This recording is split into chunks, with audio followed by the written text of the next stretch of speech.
اللہ بڑی تکلیف میں ہیں، اللہ ہمارے اس بھائی کی تمام تکلیفوں کو دور فرما دے، اللہ ان کی تمام بیماریوں کو دور فرما دے، اللہ ان کے ساتھ آسانی کا معاملہ فرما دے۔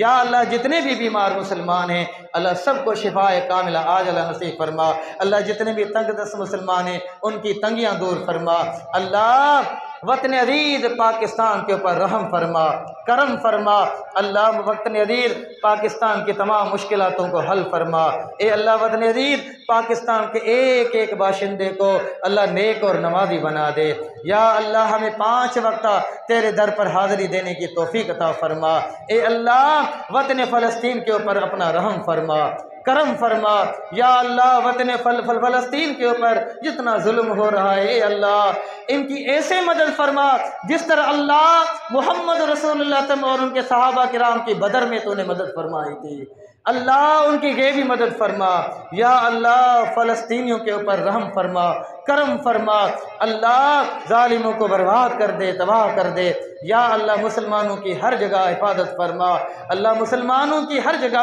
حفاظت فرما، یا اللہ اے اللہ جس طرح آج جمع ہوئے ہیں اللہ جنت الفردوس میں بھی اسی طرح جمع فرمانا، آمین ثم آمین یا رب العالمین، وآخر دعوانا ان الحمد للہ رب العالمین۔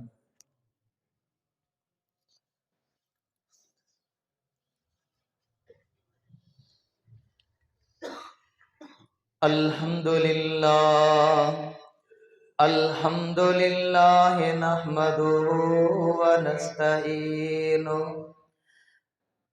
نستعینہ ونستغفرہ ونعوذ باللہ من شرور انفسنا ومن سیئات اعمالنا، من يهده الله فلا مضل له ومن يضلله فلا هادي له، ونشهد أن لا إله إلا الله